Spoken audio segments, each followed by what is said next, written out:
အားလုံးပဲမင်္ဂလာပါကျွန်တော်ရဲ့ My Daily Life Channel ကနေကြိုဆိုလိုက်ပါတယ်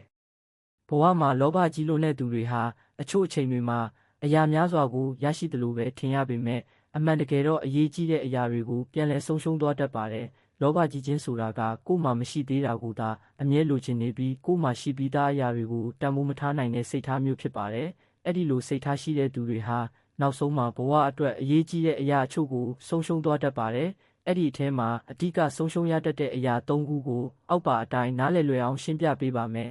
။နံပါတ်၁လူယုံကြည်မှုကိုဆုံးရှုံးခြင်းလောဘကြီးတဲ့သူတွေဟာမိမိအကျိုးအမြတ်အတွက်သာအမြဲစဉ်းစားတတ်ကြပါတယ်။အခြားသူတွေကိုကူညီပေးခြင်းထက်ကိုယ်တိုင်အမြတ်ရဖို့ကိုပိုပြီးဦးစားပေးတတ်ကြတာကြောင့်တချို့အချိန်တွေမှာမမှန်ကန်တဲ့နည်းလမ်းတွေကိုပါအသုံးပြုလာတတ်ပါတယ်။ဒီလိုလှုပ်လာတာနဲ့အမျှလူတွေကအဲ့ဒီလူကိုယုံကြည်မှုမထားတော့ပါဘူး။ယုံကြည်မှုဆိုတာကတစ်ချိန်ပြတ်သွားရင်ပြန်ရဖို့အရန်ခက်တဲ့အရာတစ်ခုပဲဖြစ်ပါတယ်။အဆုံးမှာတော့ငွေကြေးနဲ့အရာဝတ္ထုတွေရရှိနိုင်ပေမဲ့လူတွေရဲ့ယုံကြည်မှုနဲ့လေးစားမှုကိုဆုံးရှုံးသွားရတတ်ပါတယ်။နံပါတ်2မိတ်ဆွေကောင်းများနဲ့ဆက်ဆံရေးကိုဆုံးရှုံးခြင်း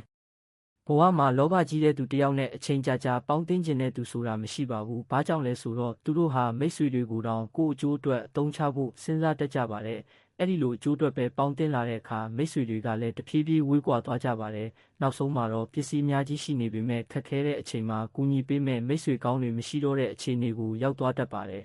။နံပါတ်3စိတ်အေးချမ်းမှုကိုဆုံးရှုံးခြင်းလောဘကြီးတဲ့သူတွေဟာကိုယ်မှရှိပြီးသားအရာတွေနဲ့မကျေနပ်နိုင်ကြပါဘူးပိုရခြင်းနဲ့ပိုကြီးခြင်းနဲ့ပိုများခြင်းနဲ့ဆိုတဲ့စိတ်ပဲအမြဲရှိနေတတ်ပါတယ်အဲ့ဒီလိုအမြဲလိုချင်နေတဲ့စိတ်ကြောင့်စိတ်အေးချမ်းမှုမရနိုင်ပါဘူးတစ်ခုရပြီးရင်နောက်တစ်ခုကိုလိုချင်လာပြန်တာကြောင့်စိတ်ပင်ပန်းမှုတွေပိုများလာတတ်ပါတယ်အဆုံးမှာတော့ငွေကြေးတွေရှိနေပေမဲ့စိတ်ချမ်းသာမှုနဲ့ပျော်ရွှင်မှုကိုဆုံးရှုံးသွားတတ်ပါတယ်တနည်းအားဖြင့်ပြောရရင်လောဘကြီးခြင်းဟာအချိန်တိုအတွင်းအကျိုးတချို့ရစေနိုင်ပေမဲ့ရေရှည်မှာတော့လူတွေရဲ့ယုံကြည်မှုမိတ်ဆွေကောင်းများနဲ့စိတ်အေးချမ်းမှုတို့လိုဘဝအတွက်အရေးကြီးဆုံးအရာတွေကိုဆုံးရှုံးစေတတ်ပါတယ်။ဒါကြောင့်ဘဝမှာတိုးတက်ချင်တာကောင်းပေမဲ့လောဘမှကြီးပဲကိုယ်မှရှိတဲ့အရာတွေကိုတန်ဖိုးထားနိုင်တဲ့စိတ်ထားရှိဖို့ကပိုအရေးကြီးပါတယ်။အားလုံးကိုကျေးဇူးတင်ပါတယ်။